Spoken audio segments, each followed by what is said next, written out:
Welcome to a new series I'm going to start doing. I don't really know where it's going to go, because Eve is a strange game. Eve Online is a huge MMO. It's been around for 11 years now, and there's so much to do, and so many different things to actually get into, that it's hard to just like pin down exactly what to do here. Man, I'm in Jita right now, and there's like nobody here. But it could be because my brackets are off. Let me see here. Let me get my HUD back up. Yeah, there's not a whole lot of people here. Oh, nope, never mind. There they are. Jita is the most populated place in Eve. There's 709 people in system right now. I'm in my little beginner newbie explorer ship. I just kind of wanted to give a rundown exactly of what this game's all about. Also, let me address an issue that has to do with actually recording the thing. I'm using Fraps, and I'm recording directly with my own audio in with the game audio, because there's a whole lot of downtime before anything happens in this game, so it's a lot easier for me to hit one button as opposed to hitting, you know, OBS and Audacity and then syncing up like 100 clips all in once. So I apologize if the audio is a little bit worse than my other videos, but it's something we're gonna have to deal with, and this is the best way I figure out how to deal with it. So what is this game? Well, you are thrown into this world. You're given a couple tutorial missions on some of the things you can do. You can explore. You can go and kill NPCs and earn money that way. You can mine ore from asteroid belts. Let's go to an asteroid belt. Oh, there are no asteroid belts here. Let's see if I can go through my overview and find somewhere a little more peaceful. We're in a high-sec system right now, so I'm not too worried about getting killed by another player. That's the thing about this game. PvP is always an option here. At any time, someone can decide to turn their safety off. There's a safety system now where you can actually disable it. Right now I can't actually, with safety on, I can't do anything that'll get me in trouble. But if someone decided to turn their safety off and attack me in high-sec space, they can murder me at any time. The thing is, if you're above a certain security level, NPC police will come and murder the person who attacked you. So that's good. So in general, in high-sec space, you can get a lot done, you can make a lot of money, but it takes a lot longer. If you want to make a bunch of money, all the higher level stuff, not even higher level, because our characters don't have levels in this game. It's really a risk-reward simulator.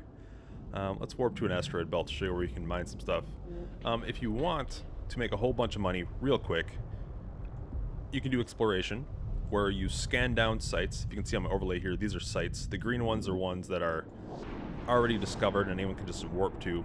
Red ones are anomalies that you can scan down and go to and discover what's there. But I'm in high-sec space, so anything there is not going to be very, very valuable at all. If I go to the dangerous part of the world, the place where pretty much only players roam, let's see here. Oh, this asteroid belt's gone, but there's a couple rats. Rats are NPC enemies. I don't have any weapons on this actual ship, so let's go to Isonomo and see what's up there. As you can see, I'm in 0.8 security, which means NPC enemies will spawn. Anything below 0.9 NPC enemies will spawn. You can even get them in higher sec, I think, if you go to particular combat sites, but we're not going to do that. That's silly. This particular character actually just sits in a station all day and trades on the stock. It's not a stock market. It's really, actually, you're trading player-created items. Every item in the game is created by players, and it costs a certain amount of money and a certain amount of resources to create those items, which gives them a base price. And what I do is I sit in station and I place buy orders, buy items for as little as possible, and sell them for as much as possible. Oh, here we go. There was a fight here. You can tell because all these Concord police. Concord is the NPC police force that takes out anybody who attacks other players or does any other kind of nefarious things to other players. There's actually another player right here. Where are they? Oh, you're just a Itarian. An Itarian is just an industrial ship that has no weapons. It just hauls stuff. I want to see what's over here. I have an afterburner. I can get over there pretty quick. I don't think there's anything interesting, though. I think all this dust has settled over here. Maybe I could show you some exploration stuff. Let me put up my scanner. There's an ore site. It's actually an amber deposit. That's pretty good. These kind of ore sites, you can go to asteroid belts and mine stuff, right? But if you go to a cosmic anomaly ore site, cosmic anomalies aren't there all the time. They randomly spawn, so they give you random events that can happen just like that. Ore sites have usually in higher security space, like for here, Amber basically never spawns in anything above 0.4 security. 0.4 and below is where other players can attack you without being in danger of being attacked by the police, so it's a lot more valuable ore. But it spawned here in high sec space, so if we go there, we can actually check it out. It's not there all the time. If I come back tomorrow, that site will probably be gone, unless nobody mines it, which is very unlikely. Let's just take a look. There might be some other players there. There's usually a whole lot of people online all the time in this game. The only exception is between, I believe it's 1100. It goes by military time, and it also goes by, I believe, GMT time. Or you just call it Eve time. So here we are. We can go to our mining overlay. Yeah, there's a lot of cool stuff here. If I had a mining ship, I'd actually tackle this stuff. We can actually look, get information about this ore. It's available in 0.76 or lower, so I guess it does spawn here normally. But for some reason it spawned an anomaly, which is weird. If you process this ore, you get some other items, and you can use these items, these minerals, to create other items using blueprints, which I do. If you look at my runs, I actually have some missiles done. We can actually set our destination there. It is 3 jumps away. We can actually go over and head over there and grab my missiles, and I will show you what that's about. But in general, you need blueprints to build items, and you need minerals to build items. And both of those things come from people. Blueprints, I believe, actually are just on sale on the market at a base price to give a base price to certain items. Like, they don't want to have ships cost way too much or way too little, although they can. If a player coalition decides, hey, we want to fix the price on something, and they happen to have a monopoly on the minerals needed to create it, they can totally do that, and it's happened. You may have read about some things about Eve, like Burnjita, or I think Burnjita was the one where the price of moon materials like plummeted because of a change in the game. They made a patch that made moon materials you can only get from basically moons out in the lowest security space, nullsec. And one corporation, the biggest corporation, Eve, did not like that because they happen to have a monopoly on that. But they made it so those particular minerals were available in many, many other places in the game. So they decided, hey, we're going to take all of our resources and suicide gank ships in Jita, which is the biggest trade hub in the game, basically to show their protest. Didn't work. They didn't change the game because of it. It was just a crazy, crazy thing that happened. A lot of gaming websites actually did stories on that, which is crazy because they were doing stories on a game that it's been out for so long. But it's always a very interesting game. There's a lot of emergent gameplay. They want to add more stuff that's, I want to say, not randomly generated, but procedurally generated events to happen in the game. And they do events every now and then. Lately, they've had something called the Revenant Kill, where they were going to spawn a giant ship somewhere, and they gave basically 6-hour notice, and you could go kill a giant freaking ship. And a bunch of corporations showed up, and they didn't just attack the ship, they attacked one another too, because when you kill that ship, you got loot, and that loot is worth a lot of money. So it was basically a big PvP event. It was kind of awesome. I saw some videos on it. I didn't actually participate because this character is young. I have another character. This is my ult. My ult is a station trader, like I said. My main character was a minor industrialist who is now training up to be a PvP kind of low-sec, null-sec roamer.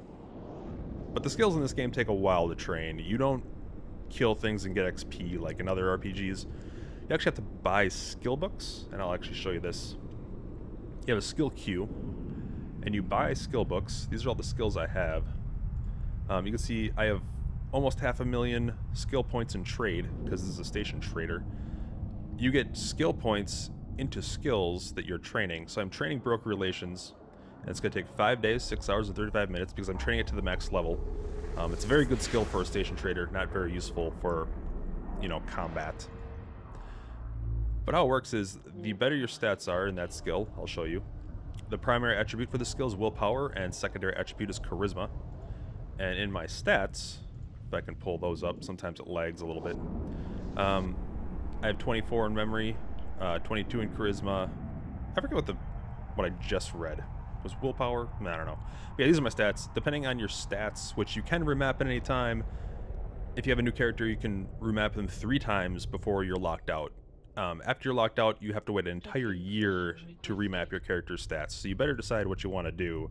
There's actually a lot of third-party tools to let you know what you want to do. You actually set in all the skills you need to accomplish what you're setting out to do, and then it'll tell you what you should remap your skills for to maximize your, or minimize the amount of training time, because the higher my stats would be, and for this example, willpower and charisma, the shorter amount of time it would take to train this, but not every skill uses willpower and charisma as its primary and secondary. For example, if I want to go into gunnery, if I go into a gunnery skill, you need perception and willpower. So if I maxed out those other attributes and then lowered these, that means training my combat stuff's going to take a lot longer. So it's a trade-off. Everything's a trade-off. Everything's about time and time management. Basically, you want to make as much ISK per hour as you can, because this is a $15 a month game. I think you can buy game time for less than that now, but if you pay $15, you can buy a Plex, which is an in-game item. Let me just go over that. Let me get as much basic stuff out of the way as possible. I kind of want to make this so it's easy to get people to watch, but it's a complicated game. So Pilot's License Extensions, Plex. You can buy these in-game for, right now, in this region. Whenever you open something in the market, you're only looking at the region you're in. If you look at the region here, I'm in Lone Trek. So in the Lone Trek region, Plex are being sold for 797 million ISK. My character right now only has 506 million. And if I spend all my money on that, I wouldn't be able to make any more money, because I'm a station trader. I need to buy and sell items, so it's not really worth it for me to spend all my money just on 30 days of game time. But you can buy them in-game. But you can buy them for real cash outside of the game. Or you can just buy straight up game time, which doesn't give you this item. So if you want money boosts, you can actually buy a Plex, give it to your character in game, sell it on the market, and you get a huge boost of cash. But it's not pay to win, because how the skills work, and you have to wait a long, long time. You can't actually just keep buying Plex and selling the money, or selling the Plex to get in-game money to buy better and better stuff, because you have to skill up to get better and better stuff. So in general, you have to be smart to win. You don't have to have the best skills. You can create a player-owned corporation to be successful in anything you want to do, pretty much. You don't have to be, like, an 11-year veteran to get anything done. So what was I going to do? I was going to show you my things. All my laboratory stuff is happening in this station. I was researching this blueprint. We'll deliver it because the job is done. I have to go to the actual station to finish the job. And what do I have here? What you can do in the industrial sense, they actually just completely reworked how this works. Let's see here. I have 4 jobs going. These are all research jobs. I'm researching time efficiency on this blueprint, so it'll take less time to actually produce this item when I actually decide to manufacture it. And the weird thing is, the market works is it's better to have a fully researched blueprint before you actually produce that item, because if you don't, you're not going to make any money. You're going to probably break even, which sucks. So it's set up how the market is working right now is if you buy a blueprint and produce things, it's better. If you're not going to research at all, it's fine, as long as you're not planning on selling that stuff. If you're planning on using that stuff, that's okay. If you're planning on making that stuff and providing it to your corporation, that's okay. But if you don't research it, you're not going to make any money just flipping the stuff and selling it. So now my Nova Heavy blueprints, heavy missile blueprints, are done. They're fully researched, 10% better material efficiency, 20% better time efficiency. And now I'm going to take that blueprint out of my item hangar here, throw it in my ship, and we're going to drop it off in the station that I produce things in. Let's see here. I always go through personal assets. I believe it's Akinavas 3 is set destination. We'll go over there. I don't think I have any materials to actually start this job going. I use my other character to mine the materials, and he drops it off at the station I'm about to head to. So then I can produce things with this guy. Oh, and there's actually 2 cosmic signatures in the system. We can try scanning. I'll show you that. That's actually probably a little more interesting. Scanning down sites is basically what exploration is. You have to go to an area, find cosmic signatures that have 0% signal, and you need to use a variety of tools and some skill to figure out where these things or what these things are. So I don't like to scan. I don't like to start scanning stuff while being right in front of a station, even though I'm in high sec. I like to go to a planet. We'll warp within 100 kilometers of this planet, just so we're out of the way of people and people don't bump us. And you know, you're kind of a dick if you just sit outside of a station because people might be autopiloting into the station. You'll bump into them and screw up their warp or whatever. I just like being, you know, thoughtful and nice to other players. So we'll go over to this planet. There might actually be a POS over here, a player-owned station. High-sec player-owned stations are very not worth it. Yeah, see, there's a customs office owned by the Blue Republic. That means they're doing planetary interaction with this planet. You can mine planets for resources. I don't have skills for that, but it's cool. It's not really worth it to do it in high security space because all the planets in high security space don't have a lot of resources on them. It's designed more for if you want the best bang for your buck doing PI, you got to go out into nullsec. But if you go out into nullsec, players can attack your structure and destroy all your hard work when you're logged off. So you better have a corporation that can protect it for you. But anyway, let's start scanning. We're gonna launch our core probe scanners. Just shoot them, and now they're out in space, hanging out. You can actually see them over you. They're all around me. I don't know if you can see them. Yeah, they're hanging out here. So let's go into our scanner view, and we'll see the anomalies are the big red orbs. We can choose which one we want to scan. I'm gonna scan this one, and let's go into a pinpoint formation of our probes. You can customize what formations your probes go into and stuff, but I think this is the best one. I think back in the day, scanning was way harder. I don't remember. I just recently started playing this game again. Last time I played was 2011, and a lot of this has changed. A lot of the manufacturing has changed, and they're still changing things to make it a lot more accessible, because the game, I'm not talking smack about the game, but it kind of does a bad job explaining itself. But it's not really, it's not that bad, considering that it is one of the most complicated freaking games I've ever played. So here we go. We're going to scan this site. We actually got lucky.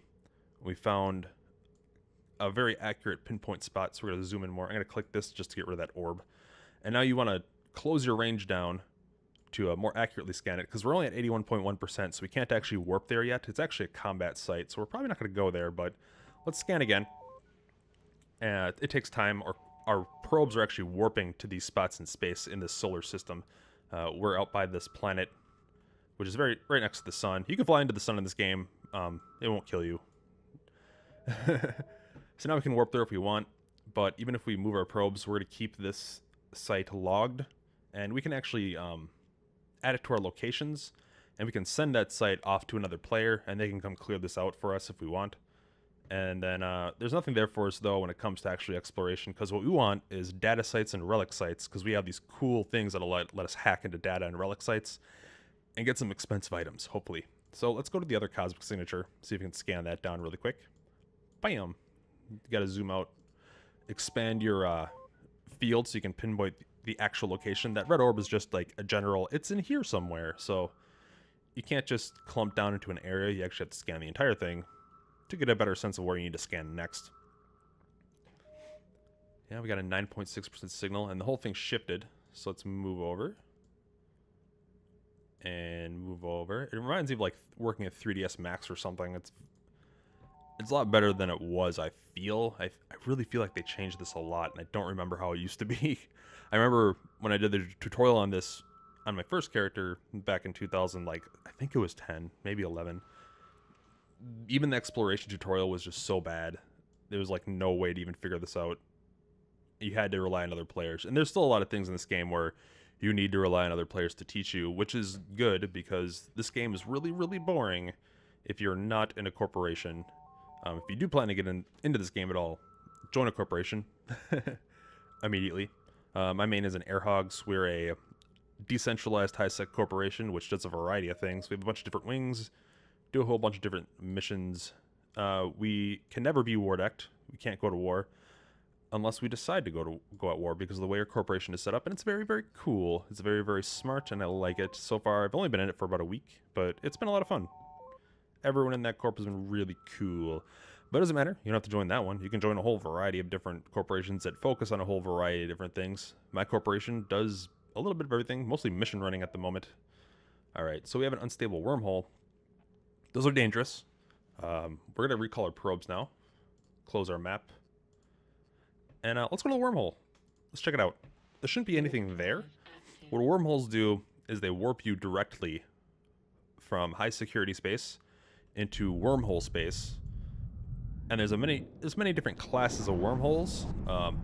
Class 1 through, I want to say, just class 5, maybe? I'm not entirely sure. Haven't done a whole lot of wormhole exploration. So here's the wormhole. We can go through it, and that'll take us into wormhole space, which is nullsec space. There's no security there. Players see you, they can kill you with no retribution from the NPCs or anything. So I don't know if I want to go in there right now. Generally, when I do wormholes, I like to bring people, and this character happens to not be in a corporation at the moment, so I don't really want to do this alone. But that's basically how you scan things down and find things. This wormhole, if you look at it, and look at its information, it's an unstable wormhole deep in space. Wormholes of this kind usually collapse after a few days, and can lead to anywhere. This wormhole seems to lead to an unknown part of space. Wormhole is beginning to decay, and probably won't last another day. And that's true. This site will be gone probably not even a day from now. This wormhole has not yet had its stability significantly disrupted by ships passing through it, which means... oh, and larger ships can pass through. So this wormhole will support big ships. But also, every time you send a ship through it, it gets more and more destabilized. And the more destable it becomes, the more likely it is to collapse and be gone. So wherever you get sent to, which is usually out in nullsec. Let me show you the map here. Let me get to the star map. This is Eve. We are here. And that's where we have our destination set to, so we're only one jump away. Usually wormholes will send you out into the middle of freaking nowhere, like out here or out here. If reading this map's pretty tough, but basically all you need to know is the lighter colors in the middle, that's high security space where NPCs are and everything. The red spots, that's all nullsec, where players fight for sovereignty of regions and space. And there's a lot of stuff happening all the time. If you ever read stories about this game, you probably heard of Goon Swarm. They pretty much own all of this. They were the first group of dudes to take over Eve. At one point, I think they owned way more than that. I'm not entirely sure, though, so don't hate on me. I'm not up in my Eve history. And also, this is a flat map. If you want to see the actual map, you can unflatten it. And this is actually how it looks. It's spread out. And it's pretty cool, man. I don't know. I love this game. It looks so cool. But anyway, let's close the map. But yeah, this will kick you out somewhere in nullsec. If it closes behind you, you are stuck in nullsec and you have to find your own way back. It's not fun times. There are corporations who live in wormhole space, nullsec space, and just hang out there. And in that, I believe in that space, it's not in one of the actual parts on the map. It's not an actual one of these spots. But the exits, the stable exits of those wormhole spaces do go to nullsec. They're more stable. Going to high sec's a lot less stable, so getting back here to high sec from one jump is way less likely. You're looking more like 60 jumps through very dangerous territory, but it's very lucrative. If you can make it and you can scan down relic sites, you can sell those items for a whole heck of a lot of money because it's really dangerous to get, and they're really rare because of that. But anyway, let's jump to our actual production location. If you're kind of confused how this is working, is every spot you go to, every sector has gates.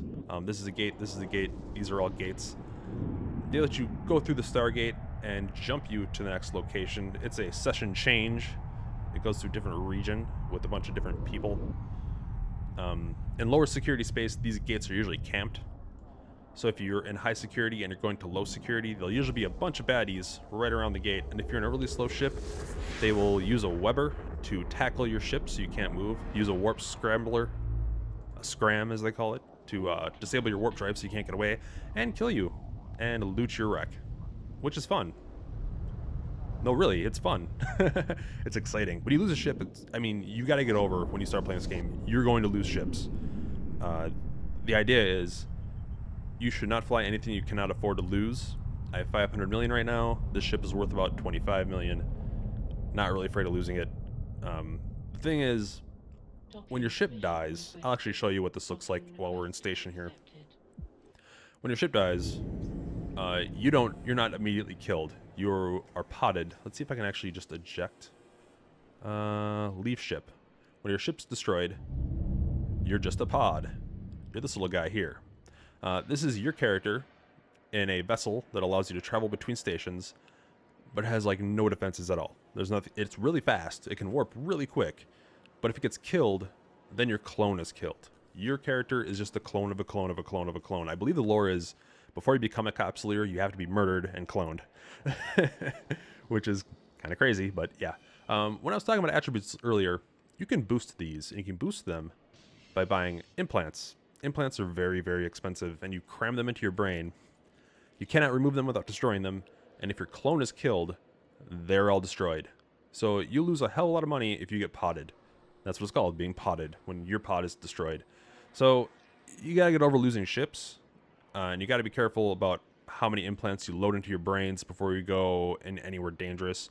They do have ways around that. You can buy a jump clone, so you can have 2 clones and jump between them. So you can have 1 clone without any implants that you want to go into dangerous areas, and then another clone that'll allow you to research skills quicker that you can jump to when you're not going to be playing for a while. Switching between the 2 clones takes a long time. I think it requires like a day or something before you can switch, so it's a long-term investment, really. But yeah, that's my little cursory talk about what I've been doing with this character in Eve. I do want to go into more detail about some of the things. Once again, there's a lot of stuff. I might do some videos just running missions at first. That's what my other character does all the time, is just run missions to gain standings. Standings is a whole other can of worms. But this character just does mission trading and makes a whole hell of a lot of money doing it, so I might do a video on that too. Let me know what you want to see, or let me know if you don't want to see anything else. But this is the game I'm playing more than anything else recently, so I don't know. Get used to it.